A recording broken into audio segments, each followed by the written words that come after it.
EMS TV के सभी दर्शकों को सनत जैन का सादर नमस्कार। आज हम बात करेंगे सांसद प्रज्ञा ठाकुर की। सांसद प्रज्ञा ठाकुर हमेशा से एक चर्चित नेम फेम रहा है,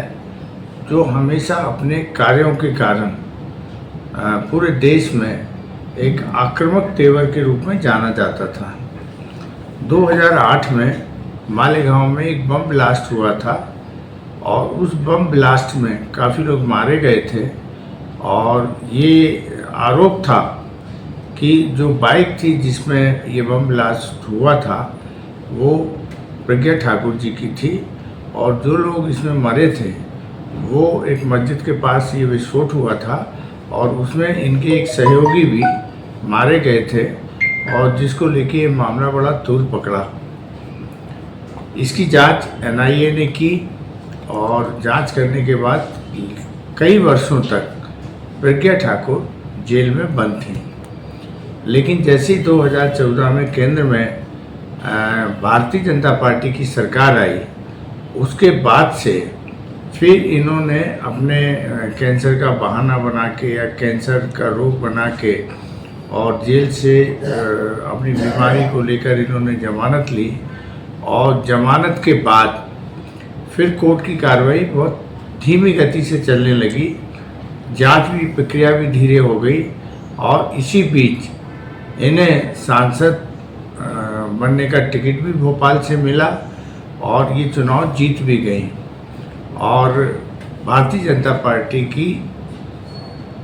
टिकट पर चुनाव जीतकर यह संसद पहुंची थी। बीच में NIA ने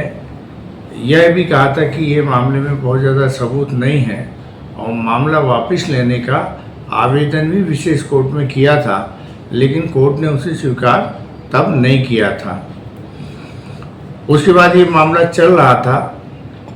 केंद्र में अभी भी भारतीय जनता पार्टी की सरकार है। प्रज्ञा ठाकुर अब सांसद नहीं है, ये भी बात सही है, लेकिन NIA ने अभी जो कोर्ट में अपना जवाब दिया है उसमें करीब 300 जो NIA ने विशेष कोर्ट में जो अपनी लिखित जवाब दिए हैं उसमें उन्होंने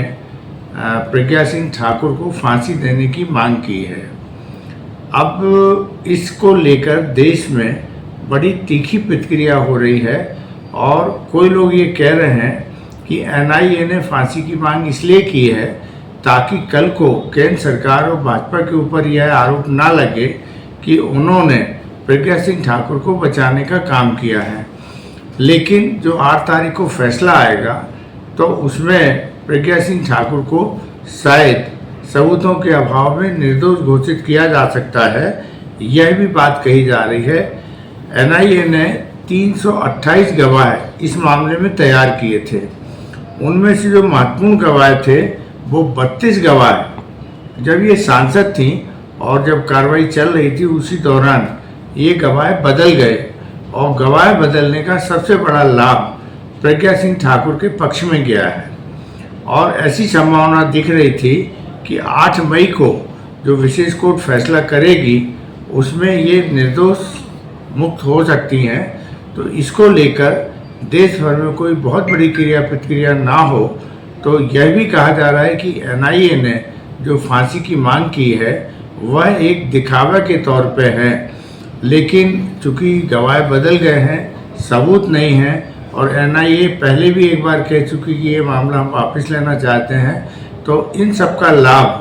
प्रज्ञा सिंह ठाकुर को मिलना तय माना जा रहा है और 8 मई को या तो उन्हें बहुत मामूली कोई सज़ा होगी तो होगी, अन्यथा वो निर्दोष घोषित हो सकती हैं। वहीं इसी बीच NIA ने यह कहकर पूरे देश भर में सनसनी मचा दी है कि NIA ने उन्हें फांसी दिए जाने की मांग की है, जिसको लेकर यह मामला बड़ा तूल पकड़ गया है। प्रज्ञा सिंह ठाकुर हमेशा अपने बयानों को लेकर